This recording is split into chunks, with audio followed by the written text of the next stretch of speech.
సంస్కృతి సంపద ఆధ్వర్యంలో తెలుగు సాహిత్య గోష్ఠి శ్రీనాథ యోగపు కవులపై అంతర్జాల గోష్ఠి. ఈ గోష్ఠికి డాక్టర్ రావి రంగారావు గారు అధ్యక్షత వహిస్తున్నారు. ఈనాటి కార్యక్రమం ఇది సాహిత్య గోష్ఠుల్లో 12వ గోష్ఠి. ఈ గోష్ఠి కార్యక్రమాన్ని నిర్వహించవలసిందిగా డాక్టర్ రావి రంగారావు గారిని కోరుతున్నాను. డాక్టర్ రావి రంగారావు గారు దోమగుంట నారాయణ కవి పంచతంత్రం మీద మాట్లాడతారు. ఒక కవిని గురించి కొంచెం సంక్షిప్తంగా చెప్పాను అనుకుంటున్నాను. దీంతో మనకు శ్రీనాథ యుగంలో ఉన్నటువంటి కవుల యొక్క పరామర్శ పూర్తవుతుంది. దోబగుంట నారాయణ కవి అయినటువంటి కవి ఆయన, ఇందులో విశేషం ఏంటంటే రకరకాల కథలు మనకి సంస్కృత సాహిత్యంలో ఉన్నటువంటివి, తర్వాత మనకి ఇతిహాసాలు, పురాణాలు ఇట్లా రకరకాలుగా సాహిత్యం వచ్చింది. అది కాకుండా నీతి కథలు అంటే మనుషులకి నీతి చెప్పాలి, తెలివితేటలు పెంచాలి అనేసరికి ఆ కావ్యం పట్టుకోవటం అన్నమాట.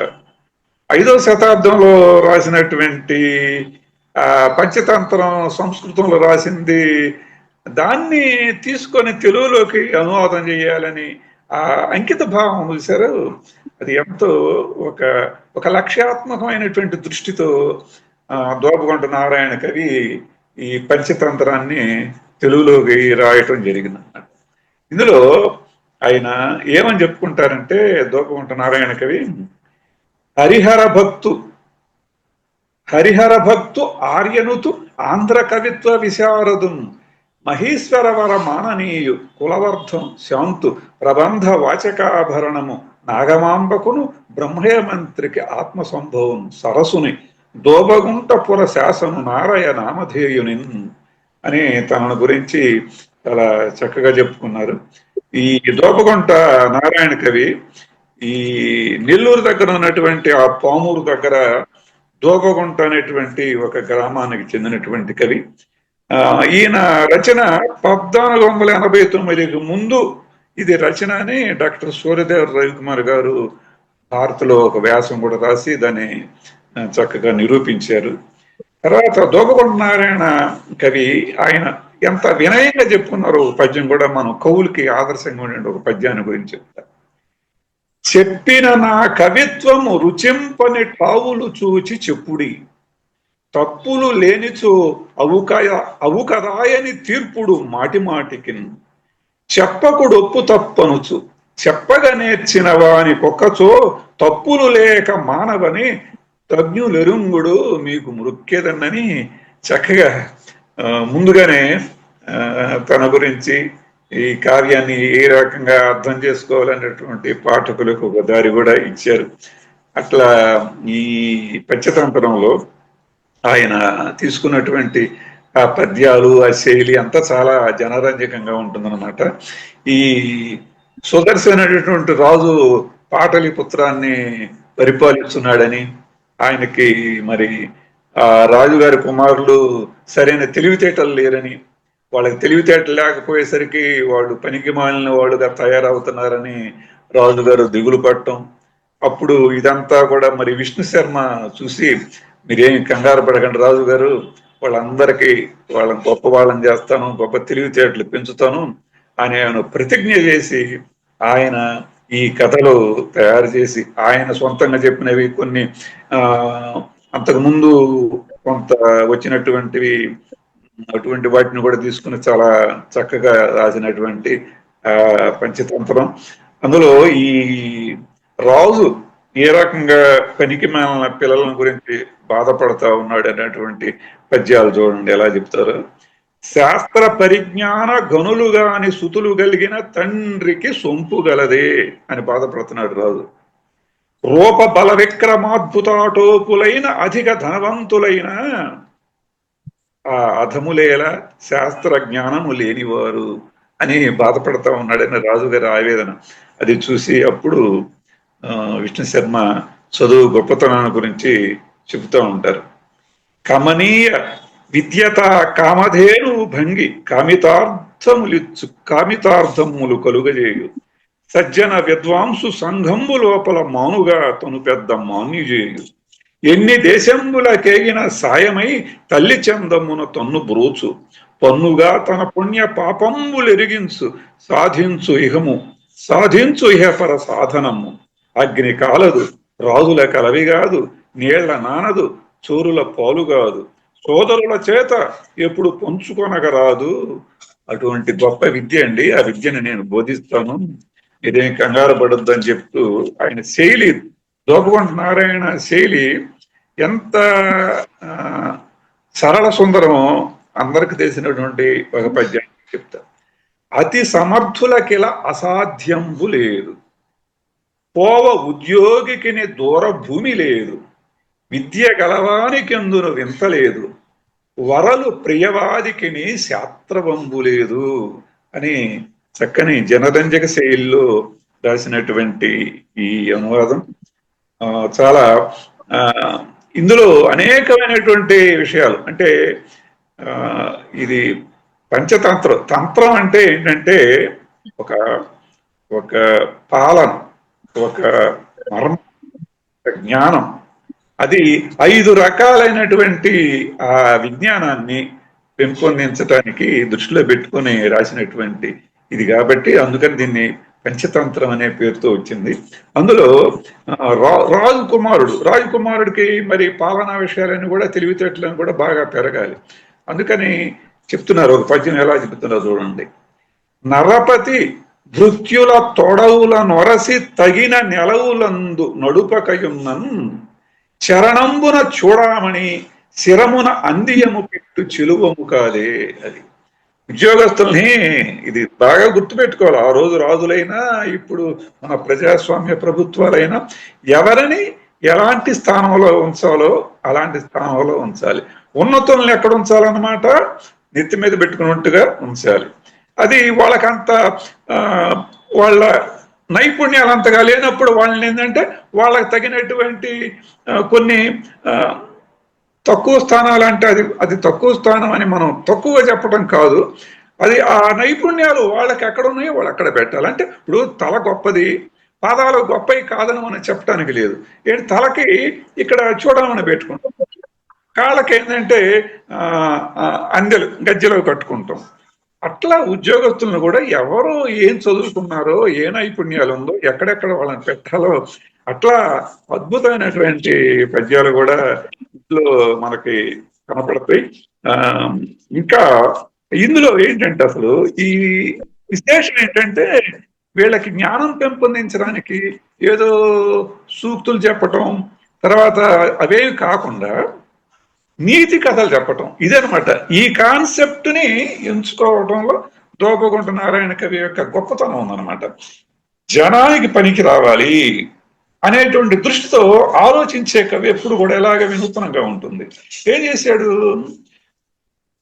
చెప్పాలనుకున్నటువంటి నీతిని మనుషులు ఏదో ఉన్న పాత్రలు కాకుండా జంతువుల్ని తీసుకొచ్చి పెట్టి జంతువుల ద్వారా చక్కని నీతి బోధ చేయటం అనేది ఈ ఈ పంచతంత్రంలో ఒక ప్రత్యేకమైనటువంటి సంవిధానం అన్నమాట. ఒక ఆయన అడిగారు, ఏంటండి జంతువులు ఎక్కడన్నా మాట్లాడతాయా? కావ్యం ఒక అద్భుతమైన కల్పన, అది ఒక గొప్ప ప్రయోజనాన్ని సాధించేటటువంటి కళ. అక్కడ జంతువులు మాట్లాడినట్లు చెప్పటం వలనే అందులో ఆసక్తి వచ్చేసింది. పిల్లలందరికి కూడా మనం ఇలాంటి కథలు చెప్తున్నప్పుడు పిల్లలు ఎవరో కూడా ప్రశ్న అయ్యారు, పెద్ద ప్రశ్న వేయాల్సిందే. కుక్క మాట్లాడిందా, లేకపోతే కోతి మాట్లాడిందా, మొసలు మాట్లాడిందా అని పిల్లలు అయ్యారు. వాళ్ళు చెప్తుంటే వాళ్ళకి ఆసక్తి పెరుగుతుందన్నమాట. అంటే ఆసక్తి పెరగటం, దీన్ని ఏమంటామంటే ఒక బోధనా సంవిధానం అన్నమాట. మనం బోధించటంలో ఒక ప్రత్యేకమైనటువంటి ఒక టెక్నాలజీ లాంటిది అనమాట. ఇది జంతువుల్ని తీసుకొని నీతి కథలు చెప్పటం. అందులో అసలు ఎంత గొప్పతనం ఉందంటే పంచతంత్రంలో అసలు ఇప్పుడు ఎన్నో మనం చెప్పుకునేటువంటి రకరకాల కథలు, ఇవన్నీ పంచతంత్రంలో ఉన్న కథలైన సంగతి ఇప్పటి వాళ్ళకి చాలా మందికి తెలియదు అనమాట. చాలా మనకు బాగా తెలిసినటువంటి కథలు కూడా. ఈ కథల్లో ఏంటంటే వాటి ఆ పాత్రలకి జంతువులు అంటే కుక్క, పిల్లి, మొసలి అని తీసుకొని అలా కాకుండా ఒక గౌరవమైనటువంటి పద్ధతుల్లో ఒక ఔచిత్యవంతమైనటువంటి నామధేయాలతో ఆ పాత్రను సృష్టి చేయటం కూడా మనకి పంచతంత్రంలో కనిపిస్తుంది. అందులో చూడండి, మనందరికి తెలిసినటువంటి మిత్రలాభం కథ ఉంది. అంటే ఇప్పుడు పౌరాలన్నీ వలలో చిక్కోవటం, పౌరాలన్నీ మళ్ళీ వలతో పాటు వెళ్ళిపోతే అక్కడ ఎలుక కొరికి దాన్ని రక్షించటం, ఇదంతా మనందరికి తెలిసినటువంటి కథే. ఈ కథ పంచతంత్రంలో కథ అన్నమాట. ఇక్కడ ఏంటంటే అక్కడ ఉన్న ఇందులో ఉన్నటువంటి పాత్రలకి మరి ఒక వృచ్చకపోతం, చిత్రగ్రీవుడు అనే పేరు.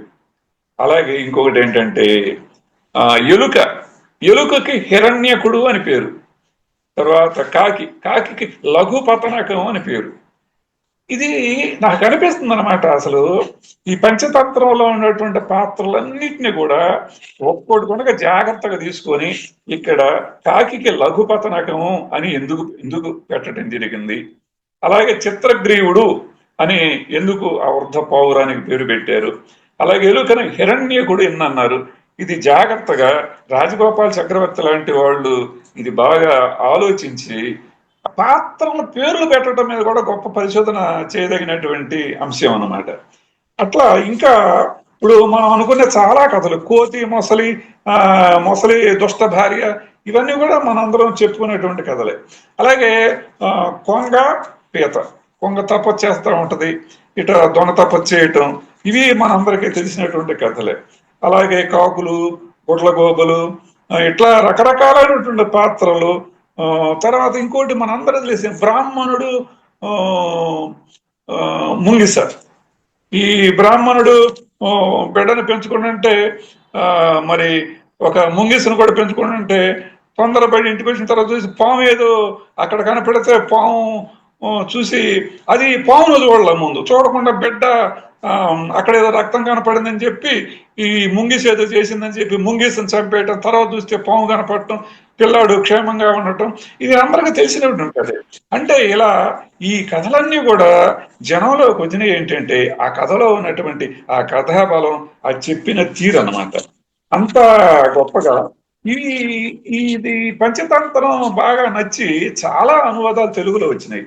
అందులో బైచరాజు వెంకటనాథుడు అనేటువంటి ఆయన ఒక ఆయన రాశారు.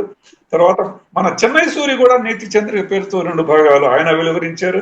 కందుకూరి వీరేశలింగం పంతులు గారు కూడా కొన్ని భాగాలు ఆయన అవి అందులో ఉన్నటువంటి ఆ పొట్టు గురించి దృష్టిలో పెట్టుకుని వాటిని తెలుగులో తీసుకొచ్చారు. ఇలా 4-5 రకాల పంచతంత్రాలు వచ్చినా సరే ఈ దోపగుంట నారాయణ కవి పంచతంత్రమే చాలా సమగ్రంగా జనరంజకంగా ఉందని చెప్పి పండితులందరూ కూడా చెప్పారు. అలాంటి దోపగుంట నారాయణ కవి పంచతంత్రాన్ని గురించి నాకు ఒక మాట ముగింపులో చెప్పాలనిపిస్తుంది. ఏంటంటే ఇది రాజుగారి బిడ్డలకి ఒక గొప్ప తంత్రం, అంటే ఒక పాలన రహస్యాలు తెలియజెప్పాలని ఉద్దేశంతో చెప్పినటువంటి కథలు అన్నమాట. ఇప్పుడు రకరకాల ఉద్యోగాలు వేసే వాళ్ళకి రకరకాల విద్యా అర్హతలు అడుగుతూ ఉంటారనమాట. నేను అనుకుంటాను ఈ పంచతంత్రం మొత్తం పాఠ్యాంశంగా పెట్టి అందులో ఎవరైతే ఉత్తీర్ణులు అవుతారో వాళ్ళకి ఎమ్మెల్యే టికెట్లు, ఎంపీ టికెట్లు, ఎమ్మెల్సీ టికెట్లు ఇవ్వాలన్నమాట. నిజంగా ఇది చదివితే బుద్ధి వస్తుంది.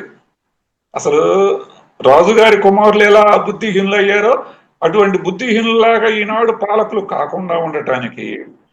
తర్వాత ఏమవుతుందంటే ఇందులో ఉన్నటువంటి విషయాల వలన వివేకం, సహకారం, ఎలా స్నేహం చేయాలి, ఎవరితో స్నేహం చేయకూడదు, మరి ఆశ ఎంత ప్రమాదం, ఈ ఈ లబ్ధ గుణం, లోభి గుణం, ఇటువంటివి ఎలా మా అధికారంలో ఉన్న వాళ్ళని నాశనం చేస్తాయి, పదవి పిచ్చి ఏ రకంగా అధికారం తలకెక్కితే ఏ రకంగా ఉంటాయి, అన్ని రకాలైనటువంటి విషయాల గురించి కూడా ఒక గొప్ప నాయకుడు తెలుసుకోవాల్సినటువంటి అంశాలు ఏంటి, అవన్నీ కూడా మనకి ఈ పంచతంత్ర కథల్లో ఉన్నాయి. కాబట్టి వీటన్నిటి మీద చక్కగా ఓ పరీక్ష పెట్టి అది అందులో అవి చదివి పాస్ అయినటువంటి వాళ్ళకే ఈ సీట్లు ఇస్తున్నామని కనుక పెడితే రాజకీయాలు ఇంకా బాగా శుభ్రంగా ఉంటాయన్న ఉద్దేశంతో ఒక చిన్న సూచన చేశాను అనమాట.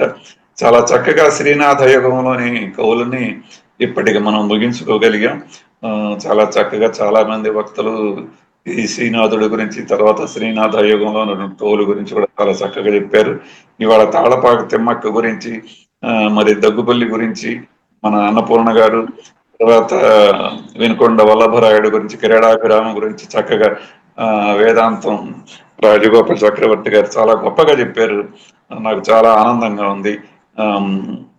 బిట్టు వెంకటేశ్వర్లు గారు ఇటువంటి గొప్ప కార్యక్రమాలు ఇంకా ఇంకా ఎన్నో నిర్వహించాలని కోరుకుంటున్నాను. బిట్టు వెంకటేశ్వర్లు గారు, మీరు మాట్లాడండి సార్.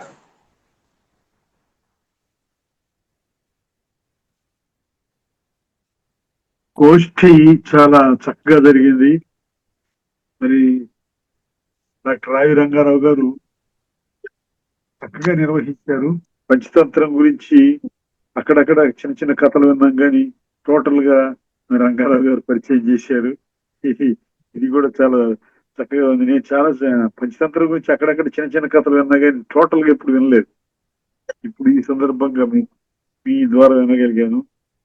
ఈ కార్యక్రమం ఇంత చక్కగా మరి నడిపినందుకు డాక్టర్ రావి రంగారావు గారికి ముఖ్యంగా ధన్యవాదాలు. అట్లాగే ఈ కార్యక్రమం చక్కగా నిర్వహించినందుకు అందరికీ ధన్యవాదాలు.